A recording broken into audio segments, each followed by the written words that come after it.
Hi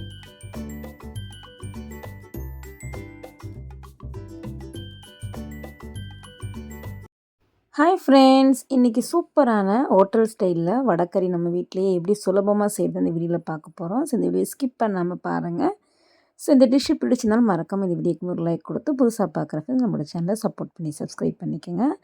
first வடைக்கறி செய்கிறதுக்காக கடலைப்பருப்பு தான் எடுத்திருக்கேன். 200 கிராம் அளவு கடலைப்பருப்பு ஒரு 3/4 மணி நேரம் ஊற வச்சு எடுத்திருக்கேன். இதை வந்து மிக்ஸி ஜாரில் தண்ணியே இல்லாமல் வடித்து போட்டுக்கலாம். அதுக்கப்புறம் கொஞ்சமாக உப்பு, ஒரே ஒரு வரமிளகாய் மட்டும் நான் சேர்த்துருக்குறேன். இதை வந்து எப்படி அரைச்சி எடுக்கணும் அப்படின்னா, நம்ம வடையெல்லாம் சுடுவோம்ல கடலைப்பருப்பு வடை, அதே பதத்துக்கு தான் நம்ம இதை கொரகொரப்பாக தண்ணி எதுவுமே ஊற்றாமல் நம்ம அரைச்சி எடுக்கணும். ஸோ அரைச்சி எடுத்ததுக்கப்புறம் வந்து ஒரு சிலர் பார்த்திங்கன்னா, இதை வந்து இட்லி பாத்திரத்தில் வச்சு வேக வச்சு எடுப்பாங்க. ஆனால் நான் இன்றைக்கி வந்து இட்லி பாத்திரத்தில் வேக வச்சு எடுக்க போகிறது கிடையாது. இந்த மாதிரி செஞ்சு நீங்கள் வடைக்கறி செஞ்சீங்க அப்படின்னா நல்ல டேஸ்ட்டாக இருக்கும். ஸோ நல்லா இது பார்த்திங்கன்னா ஒரு 3 உருண்டை கிட்ட வந்துச்சு. நல்லா பெரிய உருண்டையாக தோசைக்கல்ல வந்து சூடு பண்ணிக்கோங்க. ஸோ இதை வந்து இந்த மாதிரி நல்லா தட்டிக்கிங்க. இதை தட்டும்போது பார்த்திங்கன்னா மீடியம் ஃப்ளேமில் வைக்கணும் அடுப்பு, ஓகேங்களா? ஸோ இந்த மாதிரி நல்லா தட்டி விட்டதுக்கப்புறம் வந்து ஓரத்தில் வந்து கொஞ்சமாக வந்து நம்ம எண்ணெய் மட்டும் ஊற்றிக்கலாம். செம்ம டேஸ்ட்டாக இருக்கும் இந்த மாதிரி செய்யும்போது. நீங்கள் வேக வச்சு எடுக்கிறத விட சட்டுன்னு வந்து குயிக்காக வந்து செய்யணும் காலையில் டைம்னால் இந்த மாதிரி கூட நீங்கள் செய்யலாம். ஸோ அவ்வளோதான், ரொம்ப வேகணும்னு அவசியம் கிடையாது. லைட்டாக வந்து அந்த பச்சை ஸ்மெல் போகிற வரைக்கும், ஓகேங்களா? ஸோ இப்போ திருப்பி போட்டுக்கலாம். நான் எதுவுமே சேர்க்கல, அரைக்கும் போது கொஞ்சமாக உப்பும் வரமிளகாய் மட்டும் தான் சேர்த்துருக்கேன்.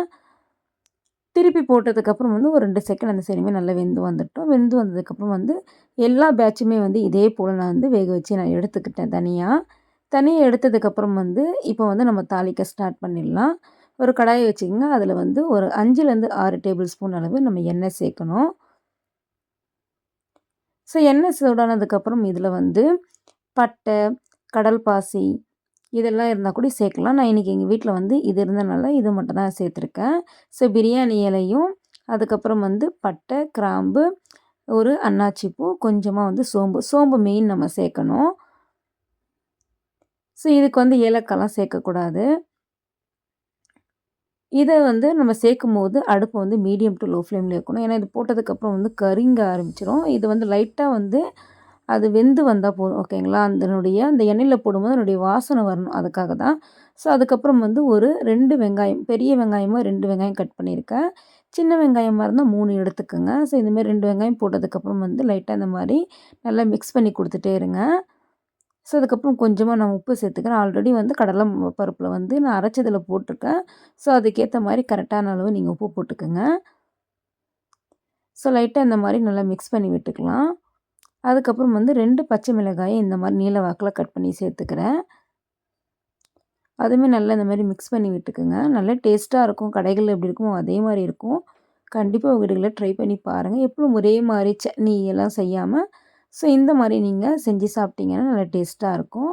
ஸோ அதுக்கப்புறம் வந்து 1 டேபிள் ஸ்பூன் அளவு இஞ்சி பூண்டு விழுது தான் நான் இதில் சேர்த்துருக்கேன். அதுவுமே லைட்டாக வந்து இந்த மாதிரி மிக்ஸ் பண்ணி விட்டுருங்க. மிக்ஸ் பண்ணதுக்கப்புறம் வந்து ஒரு 2 தக்காளி, சின்ன தக்காளியாக இருந்தால் 2 எடுத்துருக்கேன் நான். பெரிய தக்காளி இருந்தால் 1 சேர்த்துக்கோங்க. தக்காளியுமே கொஞ்சம் அதிகமாக சேர்த்துடக்கூடாது இதில். லைட்டாக அதுவுமே நல்லா மிக்ஸ் பண்ணதுக்கப்புறம் நல்லா வதங்கி வந்ததுக்கப்புறம் இதில் வந்து கொஞ்சமாக வந்து கொத்தமல்லி, கொஞ்சமாக வந்து புதினா சேர்த்துருக்கேன். இந்த சோம்பு, கொத்தமல்லி, புதினா இதெல்லாம் பார்த்திங்கன்னா வடைக்கறிக்கு நல்ல டேஸ்ட்டு கொடுக்கும். நல்ல வாசம், நல்லா கமகமன்னு இருக்கும். ஸோ லைட்டாக இந்த மாதிரி மிக்ஸ் பண்ணி விட்டுருங்க. ஸோ எல்லாமே இப்போ நல்லா பார்த்திங்கன்னா வதங்கி வந்துடுச்சு. இப்போ வந்து நம்ம மசாலாலாம் சேர்த்துடலாம்.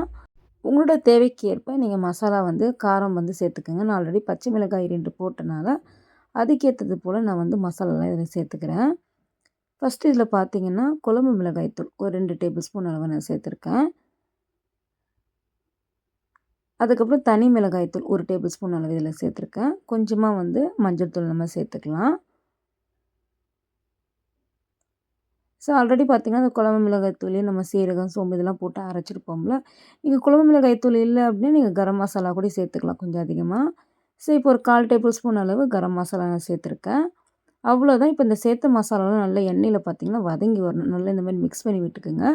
இது போட்டு நீங்கள் வதக்கும்போது அடுப்பை வந்து மீடியம் ஃப்ளேமில் வச்சு தான் வதக்கணும். எல்லாம் வந்து கரிஞ்சிடும், அடி பிடிக்க ஆரம்பிச்சிடும்.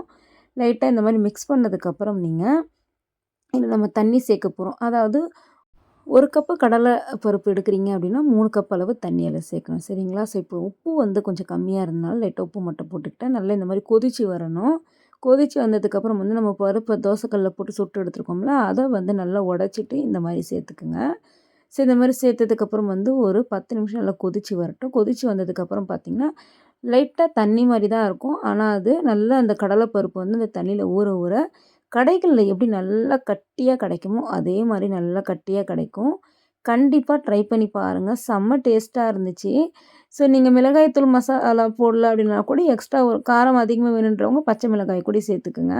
நல்லாயிருக்கும். இப்போ பாருங்கள் இது நல்லா கொதிச்சதுக்கப்புறம் வந்து நம்ம வந்து ஸ்டவ் வந்து ஆஃப் பண்ணிட்டு ஒரு 10லேருந்து 15 நிமிஷத்துக்கு அப்புறம் வந்து ஓப்பன் பண்ணி நம்ம எடுத்தோம்னா நல்லா கட்டியாக நம்மளுக்கு வடைகறி கிடைக்கும். அவ்வளோதான் ஹோட்டல் ஸ்டைலில் எப்படி இருக்குமோ அதேமாரி செம்ம டேஸ்ட்டாக இருக்கும். உங்கள் வீட்டுகள்லேயே ட்ரை பண்ணி பாருங்கள் ஃப்ரெண்ட்ஸ்.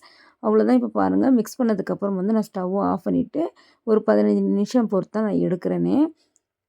ஸோ இந்த ரெசிபி உங்களுக்கு பிடிச்சிருக்கும்னு நினைக்கிறேன். பிடிச்சிருந்தா மறக்காமல் நம்மளோட சேனலை சப்போர்ட் பண்ணி சப்ஸ்கிரைப் பண்ணிக்கோங்க. நெக்ஸ்ட் ஒரு டேஸ்டியான ரெசிபியில் பார்க்கலாம்.